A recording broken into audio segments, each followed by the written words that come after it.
What's up guys? Welcome back to my page. Welcome back to my channel. And for today's episode guys, magpapalit na ako ng flyball ko.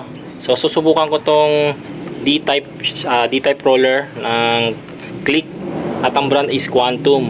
So bumili ako nito sa Shopee kay Sir Lex Speed. So ayan, ilalagay ko na lang sa description box yung link niya na pinagbilihan ko. So nabili ko to ng almost 400, 398 ata. Ang brand is Quantum. Ayan, D-type. Wait lang.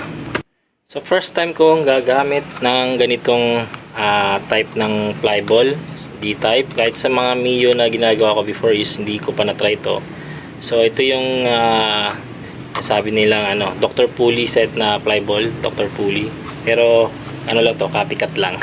Hindi ko kaya, medyo mahal yun, pricey yun . So try ko muna dito kung maganda talaga ditong manakbo.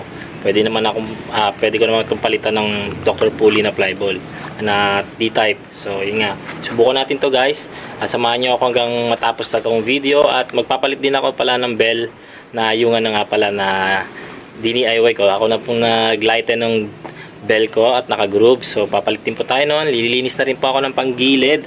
So abangan natin kung ano po magiging resulta. So naka 12 grams ako, ay 12.5 grams po yung ko ng Click 125. So try ko mag 12 grams dito, babawasan ko na lang siya. Ayan, na 14 grams, naubusan sila ng 12. So ang hirap-hirap halos 2 linggo ko to hinantay, itong Quantum na to. So pinagtyagaan ko na lang na kunin tong 14 at babawasan ko na lang. Magtotoo na lang ako ng bawas-bawas po. Alam kung sa mga nakakaalam na pwedeng magbawas to, ayan, siguro alam na ninyo. Ayan, gagawin natin mames, gagawin kong 12 grams to dahil naka 12.5 na yon yung dati kong roller type. So yun nga guys. So umpisa natin, let's go.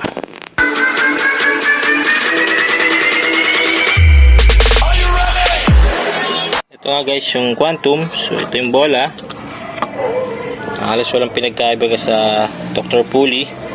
Ayan, 14 grams Quantum.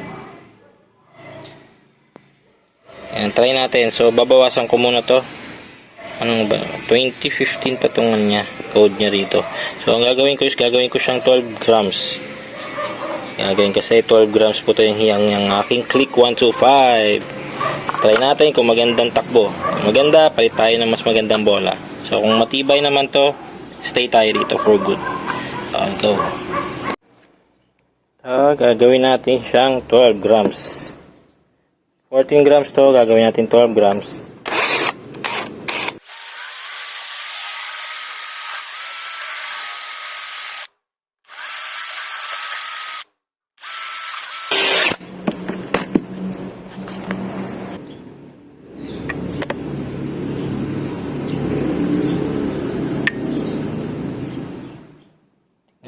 Hindi siya accurate na 14. Ayun 14. Kala ko hindi 14 yan. So gagawin natin 12 grams.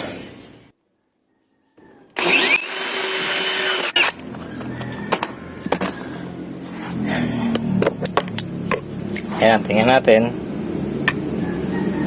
13.5.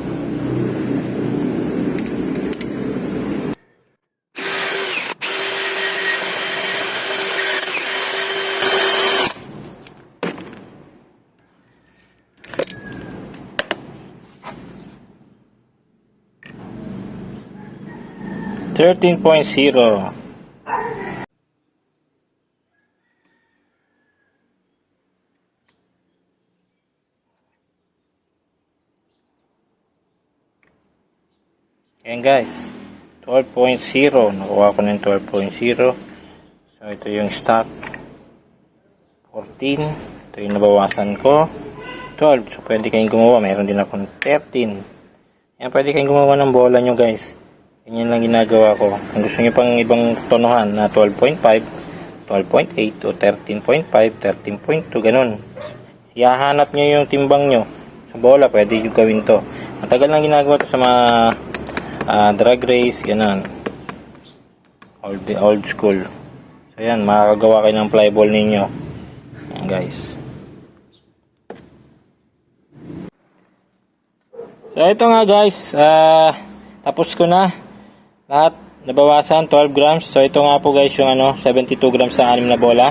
Ang ating customized flyball roller, ay customized D-type roller. Ayan.